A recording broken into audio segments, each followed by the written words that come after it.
The following is a production of Neural Network Media and is completely AI generated. It is intended for entertainment and educational purposes only.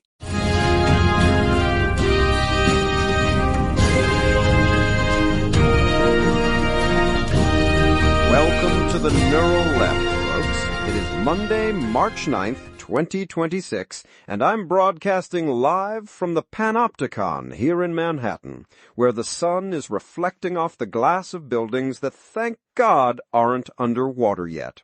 I'm Julian Archer, and joining me from his tactical animal sanctuary in the Catskills is the one, the only, Jonathan Steele. John, how are the goats treating you this morning? Well, Mitch the goat is currently trying to eat my hoodie, which is honestly a more productive use of resources than anything I've seen coming out of D.C. lately. Look, yesterday we were talking about Carria Lake getting her judicial clock cleaned and that January 6th memorial finally going up. It was a bit of a mixed bag, right? But today, God, it's like the news cycle decided to just collectively lose its mind over the weekend. It's a busy day, John, a truly action-packed lineup. We've got a lot to unpack, from the White House holding the entire legislative branch hostage to a climate report that essentially says we've been reading the map upside down while the water is rising. I mean, when aren't we reading the map upside down? Here's the thing. The Democratic Party is trying to hold the line, but it's like trying to stop a dam from bursting with nothing but scotch tape and thoughts and prayers. Spare me the pessimism early on. I'm telling you, we have the tools, we just need the spine to use them. But look, we've got to start with this absolute hostage crisis at the Capitol. President Trump, he's not even pretending anymore. He never was, Julian. That's the thing. But yesterday, on Truth Social, he basically just hit the pause button on the entire American government. He's saying he won't sign anything, not a budget bill, not a post office naming, nothing, unless the Senate passes the Save America Act. It is absurd. He's nationalizing voter suppression and calling it safeguarding. He wants birth certificates or passports just to register. And look, he's added these poison pills that have nothing to do with voting. Bans on transgender participation in sports, gender-affirming care. He's using the budget as a cudgel to enforce a social war. It's legislative constipation by design. He's looking at the Senate and saying, if you don't let me build the fence around the ballot box, I'm going to let the whole house burn down. And while everyone's staring at the White House, you've got Missouri and Texas opening a second front. They're moving to exclude non-citizens from the population counts used for redistricting. Which is a direct assault on the Constitution, John. The 14th Amendment says persons. It doesn't say voters. It doesn't say citizens. It says persons. It says persons, exactly. But the GOP-led states, they're looking at the data from the 2020 and 2030 projections, according to Wyoming Public Media, and they see the writing on the wall. If they can stop counting immigrants, they can strip power from urban centers and hand it back to the wider rural areas where they're still popular. It's a national edging session where nobody gets to finish because the rules keep changing midstream. A dumpster fire, exactly. We're talking about people who've lived here for decades. Lawful permanent residents. These are the people who, according to the SBA's own past data, make up 5 to 15% of their loan recipients. We're talking about $45 billion in capital that just, poof, gone. And why? Because of Executive Order 14159. They're framing it as a defense against an invasion. I mean, let me tell you, I've worked with entrepreneurs in Queens who are more American than the people drafting these rules. They pay taxes, they employ people, and now the government is saying, thanks for the taxes, but your dream is no longer eligible for financing. It's xenophobia dressed up as fiscal policy. And it's happening while the Pentagon is reporting its deadliest week of kinetic strikes against drug cartels in the Eastern Pacific. We've gone from war on drugs as a metaphor to war on drugs as a literal, lethal military campaign. All while the Department of Homeland Security is in a total tailspin. Trump fired Kristi Noem, which, look, that's a whole other can of worms. But it leaves the agency tasked with protecting us without any stable leadership. It's chaos by design, John. It's the happy warrior approach from the right. Destroy the institution and then point at the rubble as proof that government doesn't work. Speaking of rubble, we need to talk about the ocean because apparently we've been measuring it wrong for, 30 years. This nature study from March 4th, it's frightening. Frightening? Julian, it's a methodological blind spot the size of the Atlantic. They've been using these geoid models, gravity and rotation simulations, instead of, looking at where the actual water hits the actual sand. And it turns out, the sea is about 30 centimeters higher than we thought. 30 centimeters. That's a foot, John. A foot of water doesn't sound like much until you realize that, according to The Guardian, an additional 77 to 132 million people are now in the path of immediate inundation. It's not just the future, Julian, it's now. In the Mekong Delta, researchers realized the ocean was visibly higher on the ground than it was on the maps. In the U.S., on the West Coast, we're talking about a quarter meter to 2 meters higher than previous calculations. We're further into the future than we thought, and the policy models, the stuff that the IPCC uses, it's all based on the old wrong numbers. It's a human rights catastrophe. I mean, look at what's happening in Southeast Asia. We're talking about people losing their homes today. And what do? We have a president who thinks climate change is a Chinese hoax, and a Senate that's too busy arguing about whether Mitch over there should be counted in the census. Leave Mitch out of this. He's innocent. But look, even within the GOP, there's this weird fracture happening right now. You've got the retreat at Doral happening, and it's not exactly a unity meeting. Oh, I love this part. I'm telling you, the Black Book is getting some new entries today. Senator Tom Tillis, not exactly a flaming liberal, went on CNN yesterday and demanded Stephen Miller's resignation. Miller, the man who thinks he's the architect of a new empire. Tillis called it an amateur hour. He's livid about Miller's public assertions that the U.S. is going to forcibly acquire Greenland. Can you imagine? We're alienating our NATO allies. The Danes are rightfully furious over a 19th century colonial fever dream. Well, it's not just Greenland. It's the fallout from Operation Metro Surge in Minneapolis. 2 American protesters were shot dead by federal agents.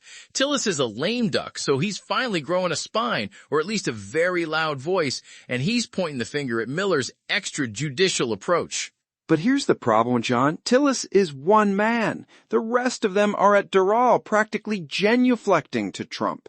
Ken Paxton even dropped out of the Senate Republican runoff in Texas just to focus on voter integrity bills. They're not interested in Greenland. They're interested in keeping their seats by any means necessary. Greenland.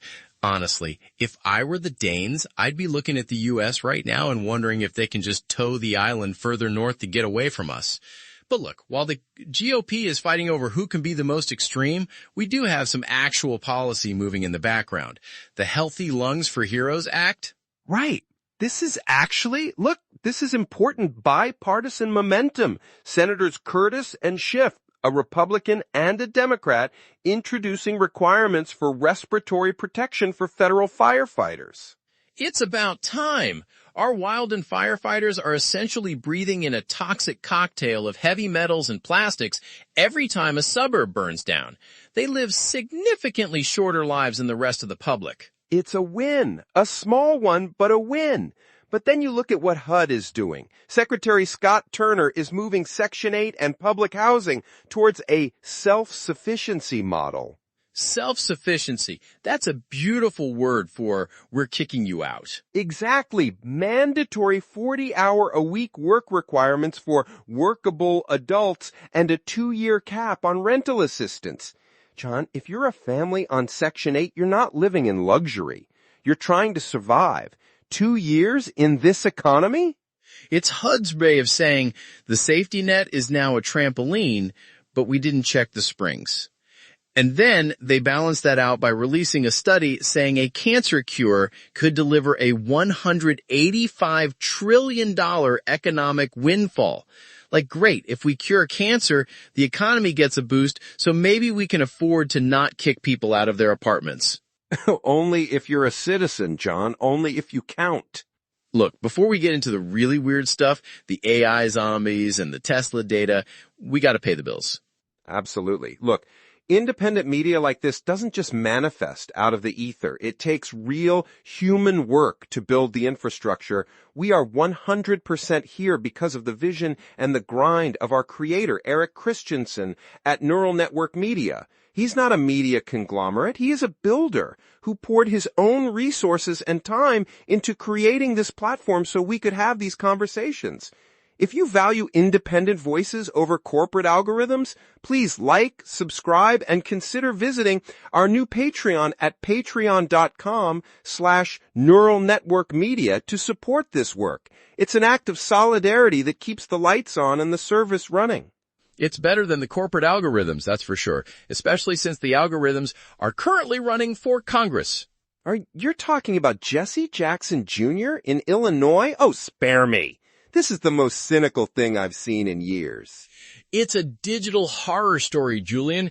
His father, the legendary Reverend Jesse Jackson, passed away just a few weeks ago. The funeral was literally 3 days ago. And now Jackson Jr. is running for his old seat using AI-generated simulated endorsements of his father's voice. It is a desecration. I mean, I knew the Rainbow Coalition. I knew the Reverend.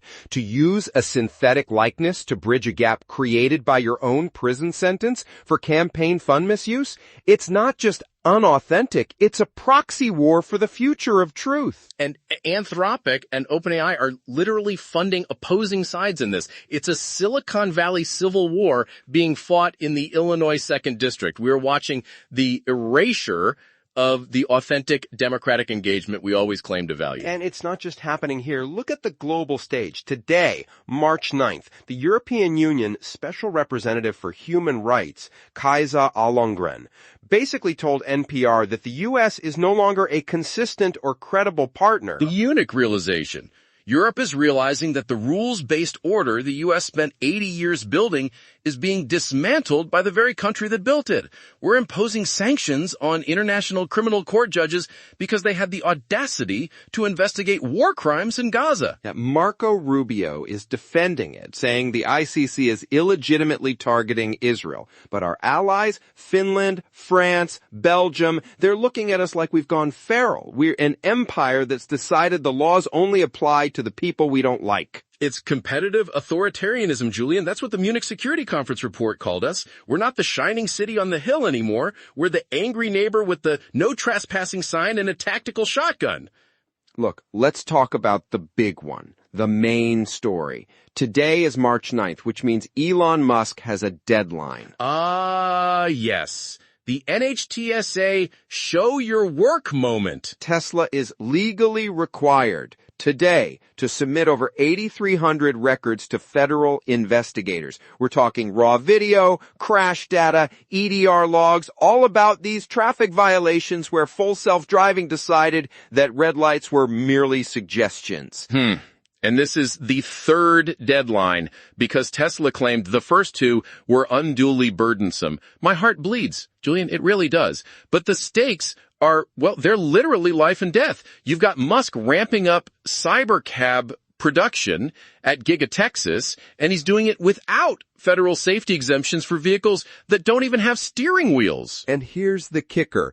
The Department of Government Efficiency, or DOGE. Musk is essentially running a shadow agency designed to gut the very regulators tasked with overseeing his own companies. It's the ultimate conflict of interest. He's the player, the coach, and now he's trying to fire the referees. It's the dangerous feedback loop. Tesla stock, which is trading at nearly 300 times earnings, which is a mathematical hallucination to begin with, is entirely dependent on this autonomy narrative. If that data today shows that the software is a persistent failure, the whole house of cards starts to wobble. And what does he do? He leans into the deregulation. He uses his influence with the administration to ensure that no matter how many crashes there are, the progress continues. It's corporate profit dictating the rules of the road, literally. It's the Silicon Valley mindset applied to physical safety. Move fast and break things works fine when you're talking about a photo sharing app. It doesn't work so well when you're talking about a 2-ton kinetic projectile moving at 70 miles per hour through a school zone. But I'm telling you, the market is waiting. If he delivers the data and it's a mess, we see a crash. If he defies the deadline again, does the NHTSA even have the teeth left to bite him, John? Well, that's the question, isn't it? When the fixer is the one being investigated, who does the fixing? Look, Julian, this whole day, from the SAVE Act to the SBA loans to Tesla, it all points to the same thing. We are living in an era where the purity of nature, as I like to call it, is being replaced by these synthetic, deregulated systems that don't care about persons or citizens. They care about power and profit. It's an assault on the soul of America. But we are the happy warriors, John. We see the data, we call out the bullshit, and we fight for the institutional dignity of the Democratic Party to save us from this. Or we just retreat to the Catskills and feed the goats. Mitch doesn't care about the 14th Amendment, Julian. He just wants his oats. Well, unfortunately, for the 330 million of us who aren't goats, we have to care. We have to keep our eyes on that NHTSA data. We have to keep our eyes on those sea levels. And we sure as hell have to keep our eyes on the Senate floor. Look, I mean, it's a busy day, but we're still here. We are, and we'll be back tomorrow to see if the world is still spinning, or if Elon Musk has decided to privatize the rotation. So don't give him any ideas. That's our show for today, folks. Remember to support independent media, stay sharp, stay informed, and for God's sakes, watch out for the rising tide, literally. Yeah, and metaphorically. Yeah, what do you say? Go feed a goat. It's good for your blood pressure. We'll see you tomorrow.